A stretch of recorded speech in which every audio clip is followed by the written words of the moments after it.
Hey, welcome back to the Stash. Before we jump straight into the video, I just want to take a quick minute to firstly thank a member of the Stash Nutter for not only requesting this video, but for also joining my channel membership. I honestly can't thank you enough for the support, and I hope that you and everyone else watching this video enjoys. A quick reminder also, we are trying to reach 4,000 subscribers here at the Stash, and any support really does go a long way. So if you're new around here and you like Superman or just comic content in general, feel free to stick around and maybe hit that subscribe button. But anyway, with all that being said, it's time for...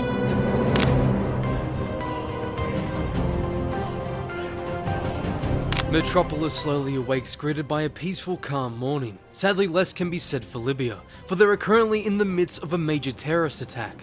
Superman, as ever alert, flies at lightning speed, rushing to intervene, yet when he finally arrives, he's met with a sight that can only be described as hell on earth. For a sudden appearance by a third party made its way and left the entire city destroyed in its wake of their twisted view of vengeful justice. Later at the Daily Planet, Jimmy Olsen is reading Perry White and Lois Lane, the latest edition of The Star. All three are disgusted by the downright inhumane reporting as it glorifies these four so-called small gods, named the Elite.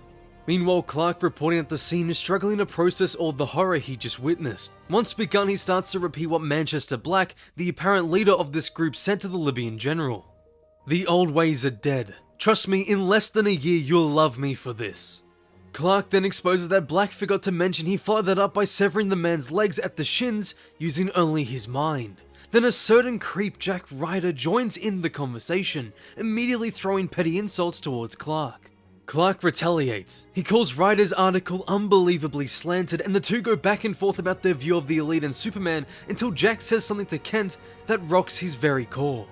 He tells him that the old methods are on the way out. Who cares if someone like Superman could have stopped it, because with his way, they'd be out 3 months later causing the same issues all over again. Ryder believes the world is sick and broken. So sick and broken that the people want someone to fix it, not hand out slogans and bandages. He deems the age of Superman over, and with that enter the Elite.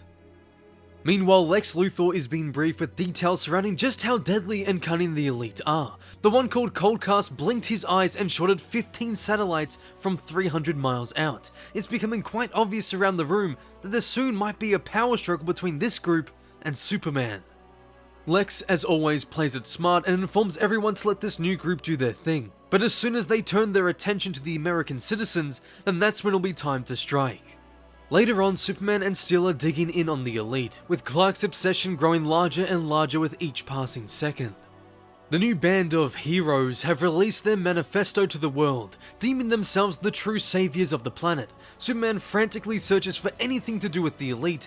Not even he himself realizes just how badly they've gotten into his head. Soon after, Steel and Superman continue their conversation. Clark, filled with overwhelming self-doubt, quietly, with hesitation, asks John if he thinks the world has moved on. But before he's able to answer, the sound of an alarm begins to fill the room. John tells Clark there's trouble in Japan and asks him if he wants to talk later. But even though deep down he wants to, Superman tells him it was nothing. There's an attack in downtown Tokyo, yet there's one question on everyone's lips. Will the Elite make a show? Faster than a speeding bullet, Superman roars through the skies more determined than ever. For him, he must get to the scene first. There's no other option. As he breaks the sound barrier, faint echoes of the public's view on the Elite ring through his ears. Most are majorly for this bold new group, while a select few see them for what they truly are. Killers. But one thing's for certain though, the Elite are here to stay, and there might not be a single person on the planet to say otherwise. Superman's eyes widen with sheer disbelief over what he's witnessing and gets caught within the crossfire. It sends him plummeting towards the ground, causing a massive impact. He slowly rises, only to be met by the Japanese supervillain team, causing all the havoc. Superman, still weary from the landing, can only muster up a mere whisper telling them to wait. However, it doesn't matter, for each one is brutally killed in a display of sheer ruthlessness. Superman's vision is still groggy. All he can do is listen to the horror unfold and wish he could help. Once his sight finally returns, he witnesses the leader of the group being reduced to bare bones. Clark can't believe what he's just seen, what he's just heard, but most of all, he can't believe just how bloodthirsty the Elite truly are. Superman is brought aboard the Elite ship they call Bunny. Tension fills the room. Clark is by no means happy with the way they handle things. Superman tells them to stop. What they're doing isn't justice. They're just getting people killed. Black ignores his remark and tries to change the focus to the hat always collapsing after a winning battle. Cal, fed up with Manchester, exclaims that they've no right to call themselves heroes. Black must calm down his team. He tells Superman that as a kid, he used to love heroes, although he never used the word for themselves. It was a perfect dream, good beating evil in bright costumes. There was no questions, nor grey areas. Yes, the perfect dream for a boy who lost his mother to lung cancer and his father to Adolf. But eventually, like all dreams, it came to an end. He woke up. And then when he awoken, he found that reality is a lot more bloodier than sitcoms or comic books. The greys simply stretch out farther. Superman retaliates. He proclaims that you can't just dismiss morality, all because life can be tough. Black, composed as ever, tells him that any person given the powers they're fortunate enough to have would do the same, and given the position they're in, the elite are making massive differences in the world. They're scraping the earth free of scum, and the people love them for that. Superman tells him it shouldn't be that way, yet Black doesn't care. He dragged him up in the ship as a courtesy, for Superman was the first and the best, but from now on, things are gonna be a little different. Black is offloading the evil scientists and villains in tights to Superman, while the rest are theirs to do with as they see fit.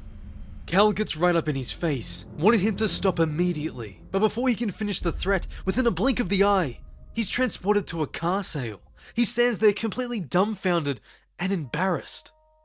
As the sun begins to set, Clark goes back to Smallville to confide in his father regarding his recent encounter with the elite. Pa tries to explain to his son that there was nothing shameful about what happened to him, but what's done is done. Even people in Smallville are rooting for the elite now.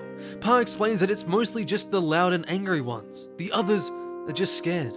They look outside and see revolving doors on prisons, government corruption, maniacs hiding in the desert, and so on. Pa continues, sometimes truth, justice, and the American way just doesn't make them feel better. They want easy answers, quick results. Clark, concerned that his very foundation of being a hero is crumbling, asks if Black is right. Pa reinforces the very opposite. However, he warns him that you can't just talk to someone the way he did. You instead have to teach him there's a better way. Clark must lead by example. Cal begins to consider. Pa then says, if it doesn't work out, you can always kick them from here to the Holy High later. Yet his son doesn't respond. He asks Clark if he can beat them, in case things don't go his way, but again, he's met with deafening silence. The next day, it's becoming more and more clear that the public's perception is soon to be forever lost. Superman flies around Metropolis, eavesdropping on civilians going about their day, with each one confirming his worst fears. It doesn't matter who they are, what they are. Construction workers, for the elite. Women going for their walk, for the elite. Teenagers, for the elite. Kids playing dress-up, well, I think you can guess what I was going to say. But there's something in particular about this group of kids that affect Clark most of all.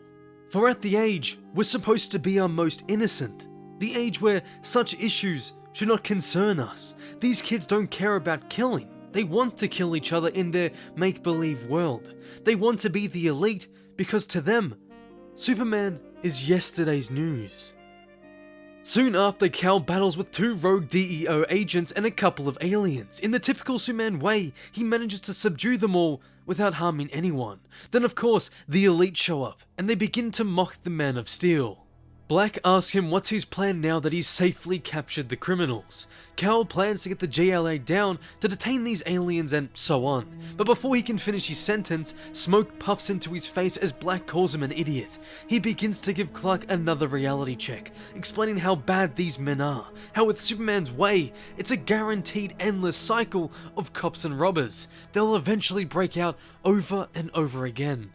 Superman stands firm, because to him, it just means he'll stop them every single time without killing them, until they finally get the message. The elite are bored of this constant back and forth, so Manchester Black orders the Hat to brutally kill the criminals and their families, for it's his twisted way of sending a message. Superman is stunned beyond belief, and in a moment of rage, he lashes out, striking Hat with a left hook. The one time they fully got the better of him is captured all by cameras, giving the elite their just cause. They slowly fade away, challenging Superman to a battle of the ages set the very next day. That night, Clark and Lois lay in bed, slowly accepting what he must do. Lois turns to him and asks, why does he have to do this? Why can't he just call the JLA, or the New Gods, or anyone else? Clark explains that the elite wanted him.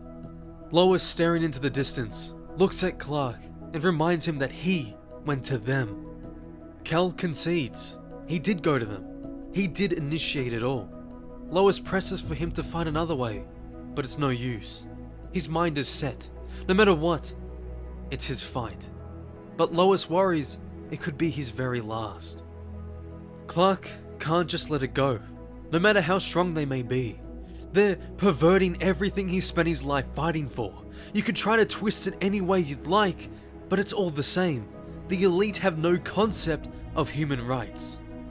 The two somberly embrace each other. Clark opens up to Lois. He recounts one of the conversations he heard today, specifically the one with the kids playing dress up. How he heard a child tell his friend he wanted to be in the elite because it would be fun to kill the bad guys. Fun to kill. Clark must use his powers. He must use his symbol to show, to prove to the world that there's another way. They have to hear a voice of compassion and faith instead of spite and anger. They have to see that someone believes in humanity strongly enough. But Lois finishes the sentence. To die for them? Then Clark Kent and Lois Lane softly and quietly hold each other, for this may very well be their last night together. Later in the night, Cal knows what he needs to do. He writes and leaves Lois, the woman he loves, a letter. Soon he makes his way to the spot and demands them to show themselves. The bunny appears, and the elite come forth, all determining which path they want to go for. Superman tells them to wait and pleads to take the fight elsewhere. Black, taking one last puff of his cigarette before throwing it at Cal, agrees to moving the battle off Earth, but they'll make sure the cameras capture every single moment. As they leave, Lois has awoken and read the letter. Soon after, she watches her husband leave the planet with tears running down her face. The broadcast is up and running. The entire world is watching. They've all gone to the moon next to Jupiter, the perfect stage for what's about to unfold. Superman exclaims that he's tried to reason with them. He's tried to show them there is another way than the path of violence they've chosen.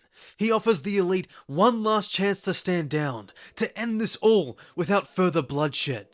Yet in return, all he gets is a look of smugness from Manchester Black and an incredible strike sending him across the moon. As Superman struggles to keep up with the power of the elite, Black decides to make a speech for all those watching at home. This isn't about love. It's about removing the cancers that fester in us and flushing them down the toilet. The people don't want babysitters and spandex to slap them on the wrist when they're bad. They want surgeons to cut the ugly bits from them and charge them through the moral nose. Dr. Manchester Black, at your service. I want you to know something too. As this ends, quicker than you ever imagined, you're the first. You sure as hell won't be the last. Because when your costume cronies and hangers-on rise up to avenge their fallen dream, they'll get worse. Reality is pain, blue, and darkness. Reality rules. Superman, barely hanging on by a thread, then falls victim to Black's extraordinary powers. He fully collapses on the ground, nose and ears bleeding, eyes ready to pop. The Man of Steel can do nothing but stare into the distance as Manchester Black continues to taunt him. He then calls over Coldcast to finish the job. He grabs Superman's head and begins to exert all his power until an explosion like none other is released. The Man of Steel is reduced to merely his cape. The cape of Superman. The cape holding a symbol beloved by all. The symbol that inspires hope. The symbol that once fought for truth, justice, and the American way. But then, something happens. A miracle transpires from the ashes. Superman's voice echoes throughout the moon. He thanks the elite, for he finally gets it now. He realizes that this whole time, he's made the mistake of treating them like people. But now he understands better. He understands what they are. Suddenly the faint echoey voice transforms into something more menacing. Superman finally knows how to properly deal with them. Menagari begins to feel something bite around her neck, until without a second's notice, she completely explodes, causing her sim beast to leave her. Massive strides of wind then begin to swirl around the group, which suffocates the Hat. Coldcast and Black begins to fly on the search for their deadly foe. Fear begins to creep in. The group, once considered invincible, has been slowly taken apart one by one. As they desperately look, Coldcast within a split second vanishes in a super speed blur.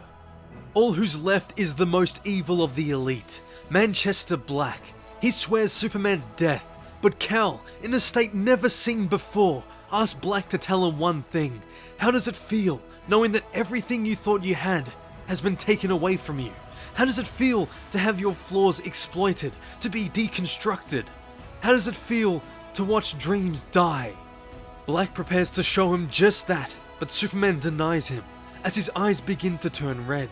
Black mocks him once more, but his gloating is cut short, for Cal wasn't aiming at his face.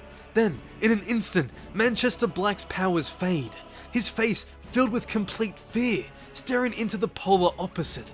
Superman chuckles and backhands him. He props himself up, struggling to believe what's just happened. Cal explains, using his X-ray he managed to find an abnormality within Black's brain, and so, using his heat vision, he cut it out. Manchester is stunned in complete, overwhelming terror. Surely he can't do this to him. He's meant to be Superman. Superman doesn't do these sort of things, he thinks to himself, as tears start to pour. Black turns to the cameras and exclaims to the world and to Superman that he's no better than them. The cameras all quickly turn back, waiting for a response.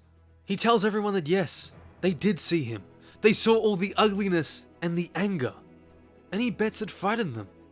But they're not alone, for it frightened him too. When he decided to cross the line, do what the elite do. Superman was terrified.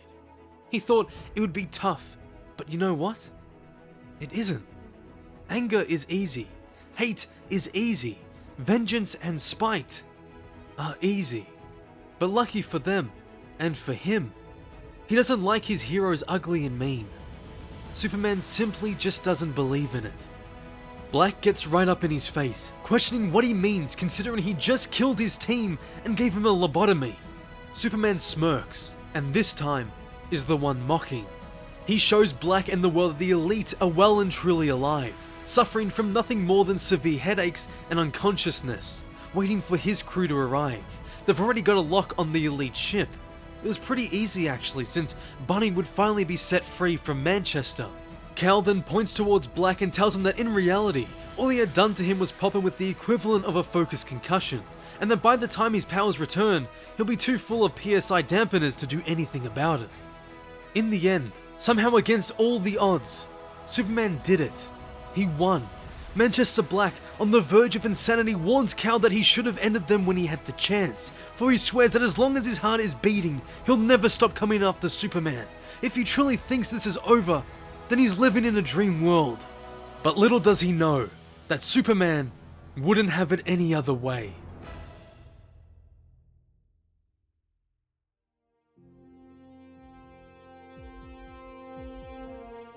Good. Dreams save us. Dreams lift us up and transform us into something better. And on my soul, I swear that until my dream of a world where dignity, honor, and justice are the reality we all share, I'll never stop fighting. Ever.